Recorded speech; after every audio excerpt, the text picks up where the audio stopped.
Assalamualaikum warahmatullahi wabarakatuh. Di sini saya akan menjelaskan materi mengenai Platy Helminthes dan Annelida. Apa sih itu Platy Helminthes? Platy Helminthes berasal dari bahasa Yunani, yaitu platy yang berarti pipi dan helminthes yang berarti cacing. Jadi, Platy Helminthes adalah cacing pipi. Platy Helminthes adalah sebuah filum hewan invertebrata yang hidup bebas di air laut, air tawar, tempat lembab, atau parasit dalam tubuh hewan, serta manusia. Platy Helminthes bersifat hermaprodit atau memiliki dua jenis kelamin dalam satu tubuh dan mempunyai dua jenis sistem reproduksi yaitu seksual dan aseksual. Adapun ciri-ciri Platy Helminthes: 1. Ukuran tubuh mikroskopis atau kecil. Yang kedua, tidak memiliki sistem sirkulasi, respirasi, dan ekskresi. Yang ketiga, jenis tubuh simetri bilateral, pipih, dan tidak memiliki rongga tubuh. Yang keempat, pencernaan terdiri dari mulut, faring, dan usus, tetapi tidak memiliki anus. Yang terakhir, bentuk tubuh tripoblastik atau memiliki 3 lapisan tubuh. Adapun 3 lapisan tubuh tersebut yaitu endoderm, mesoderm, dan ektoderm. Endoderm akan membentuk gastrovaskuler atau saluran pencernaan yang terdiri dari mulut dan usus, tetapi tanpa anus. Mesoderm akan membentuk alat reproduksi, otot, dan jaringan ikat, sedangkan ektoderm akan membentuk kutikula dan epidermis. Klasifikasi Platy Helminthes terbagi menjadi 3 kelas. Yang pertama ada Turbellaria atau berambut getar, Rematoda cacing hisap, dan Cestoda cacing pita. Kelas pertama ada Turbellaria. Adapun ciri-cirinya yaitu tubuh bersilia, memiliki 2 mata, tidak memiliki alat hisap, hidup di genangan air, kolam atau sungai. Contohnya yaitu Planaria. Struktur tubuh Planaria. Pada Planaria terdapat saraf ganglia atau kumpulan sel saraf. Terdapat 2 bintik mata, saluran pencernaan atau rongga gastrovaskuler. Terdapat faring dan mulut yang dapat diulurkan, dan terdapat juga saraf tepi yang berbentuk seperti tangga tali.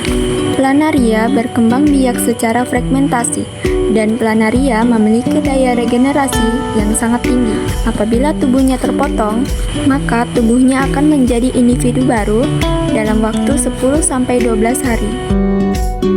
Ciri-ciri kelas Rematoda: tubuh tidak bersilia, memiliki kutikula, memiliki 1 atau lebih alat isap dengan gigi kitin di sekitar mulut, hidup di hati, paru-paru, atau usus, bersifat hermafrodit, contohnya yaitu Fasciola hepatica atau cacing hati.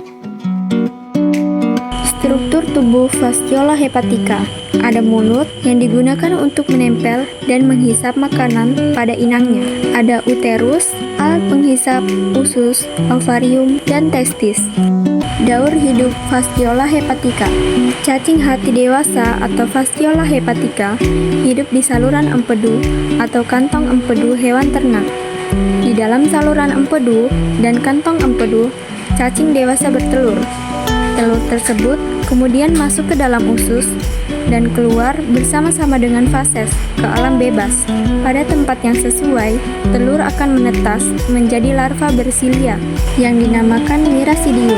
Miracidium ini akan mati jika tidak masuk ke dalam tubuh siput air tawar. Jika dapat masuk ke dalam tubuh siput atau limnea, maka selama 2 minggu, larva ini akan mengalami perubahan bentuk menjadi larva yang dinamakan Sporokista, kemudian berubah menjadi larva kedua yang dinamakan Redia, dan berubah lagi menjadi larva ketiga yang dinamakan Cercaria. Nah, proses perubahan ini disebut dengan parthenogenesis. Cercaria yang memiliki ekor lalu keluar dari jaringan tubuh limnea dan berenang bebas di dalam air. Setelah itu, Cercaria akan menempel pada rumput, lalu melepaskan ekornya dan membentuk metaserkaria. Metaserkaria ini kemudian membungkus diri dan membentuk kista yang dapat bertahan lama. Apabila rumput mengandung kista ini dimakan oleh hewan ternak yang sehat, maka kista akan menembus dinding usus hewan lalu masuk ke hati dan menuju ke saluran empedu. Kista ini selanjutnya akan tumbuh menjadi cacing hati dewasa dalam beberapa bulan. Ciri-ciri kelas Cestoda. Tubuh berbentuk panjang menyerupai pita, bersegmen-segmen dan dilapisi kutikula. Endoparasit dalam saluran pencernaan vertebrata. Bersifat hermafrodit dan memiliki reproduksi secara seksual dengan menghasilkan telur.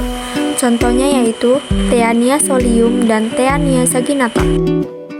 Struktur cacing pita terdiri dari scolex, leher, dan proklitid. Cacing pita memiliki kepala yang dinamakan scolex. Pada scolex terdapat kait-kait yang dinamakan rostellum. Pada scolex terdapat 4 buah alat penghisap yang berfungsi untuk melekatkan diri pada dinding usus inangnya. Tubuh cacing pita ini bersegmen-segmen. Segmen-segmen ini disebut proklotid. Pada proklotid terdapat alat-alat reproduksi seperti testis, saluran sperma, saluran reproduksi terbuka, vagina, ovidum, kelenjar kuning telur, ovarium, dan uterus. Nah, untuk memutuskan daur hidup cacing pita, kita harus menciptakan sanitasi yang layak, aman, dan bersih. Selain itu, agar kita terhindar dari infeksi cacing pita, maka masaklah daging dengan sempurna, karena cysticercus akan masuk apabila proses pemasakan daging yang berlangsung tidak sempurna. Apa itu Annelida? Annelida adalah cacing gelang yang hidup di dasar laut, perairan air tawar, tanah, dan tempat-tempat yang lembat, atau parasit pada tubuh vertebrata, reproduksi secara seksual atau aseksual. Adapun ciri-ciri dari Annelida, yaitu bentuk tubuh silindris, bentuk tubuh tripoblastik, rongga tubuh sejati, bersifat hermafrodit. Struktur tubuh cacing diantaranya mulut, faring, pembuluh darah segmental, esofagus, klitelum, saraf ganglion, tembolok, usus, metanefridium, dan anus. Klasifikasi Annelida terbagi menjadi 3 kelas, yaitu Polychaeta, rambut banyak, Oligochaeta, rambut sedikit, dan Hirudinae. Ciri-ciri tubuh kelas Polychaeta: bentuk tubuh bergelang-gelang, memiliki banyak seta atau rambut, tidak memiliki alat isap, hidup bebas di air maupun tanah, contohnya yaitu cacing wawo, cacing palolo, Nereis, dan Arinechol. Ciri tubuh kelas Oligochaeta: bentuk tubuh bergelang-gelang, memiliki sedikit seta atau rambut, tidak memiliki alat hisap, hidup bebas dan parasit, contohnya yaitu cacing tanah dan cacing darah. Ciri tubuh Hirudinae: bentuk tubuh seperti daun, tidak memiliki seta atau rambut, memiliki alat hisap, hidup bebas dan parasit, contohnya itu lintah dan pacet. Berikut peran Annelida. Cacing tanah berperan menggemburkan tanah. Pergerakan cacing dalam tanah akan membentuk pori-pori tanah, sehingga membantu meningkatkan aerasi tanah. Selain itu, cacing tanah berperan dalam pembentukan humus. Lintah dapat dimanfaatkan dalam bentuk terapi kesehatan. Saat lintah menghisap darah, lintah tersebut akan mengeluarkan zat anti pembekuan darah, sehingga darah akan terus mengalir. Proses ini akan memacu jantung untuk memompa darah segar ke seluruh tubuh. Peran cacing palolo dan cacing wawo. Kedua cacing ini memiliki nilai gizi yang sangat tinggi, dapat digunakan sebagai bahan makanan.